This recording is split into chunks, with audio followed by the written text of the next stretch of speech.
তো স্ক্রিনে আমরা একটা সরলীকরণ অঙ্ক নিয়ে নিয়েছি, এর মান বার করব। তো দেখুন নিচে 6, 12, 20, 30, 3, তাহলে এদের আমরা একটা লসাগু নেব। তো এদের সবার একটা লসাগু হয় আমরা জানি 60।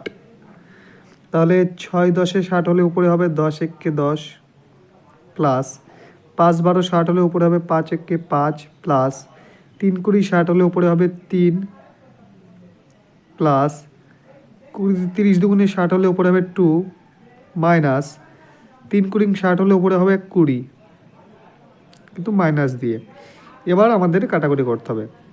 তাহলে 10 আর 5 15, 15 আর 3 18, 18 আর 2 20, তাহলে উপরে হচ্ছে 20 মাইনাস 20 বাই 60। তাহলে প্লাস 20 মাইনাস 20 কেটে গেলে উপরে থাকে 0 আর নিচে 60। তো কোনো জিরোকে 60 ভাগ করতে পারবে না, আর জিরোকে 60 ভাগ করতে না পারলে উত্তর হয়ে যাবে 0। তাহলে অপশান ডি হয়ে যাবে এই প্রশ্নের সঠিক উত্তর।